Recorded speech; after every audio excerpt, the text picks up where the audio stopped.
And that is certainly true for many people living with diabetes. 25% of diabetics ration their insulin simply because they can't afford it. Crazy, isn't it? Yeah. Well, one Colorado lawmaker has introduced a bill to change that.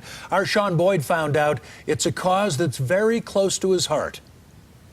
Representative Dylan Roberts is bringing the bill in memory of his brother, who died from a fall related to a diabetic seizure.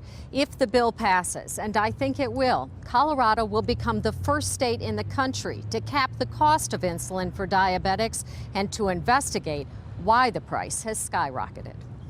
We were very close. I mean, Murphy was my best friend.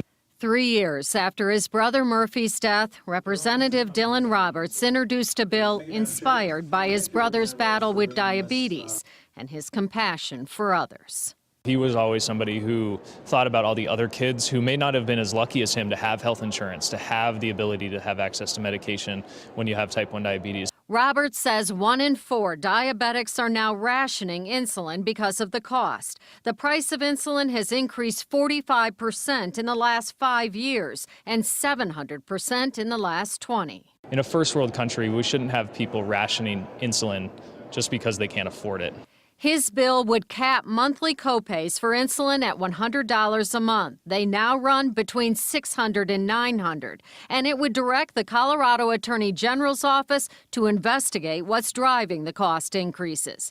Just 3 companies make insulin. And these 3 companies keep raising their prices at the same amount at the same time. The bill wouldn't have saved his brother Murphy, but Roberts says his brother is helping save others. If you have type 1 diabetes, insulin is like oxygen. You can't survive without it. And what's going on is not right. It shouldn't happen in the United States where somebody's held hostage to a price increase that's out of control.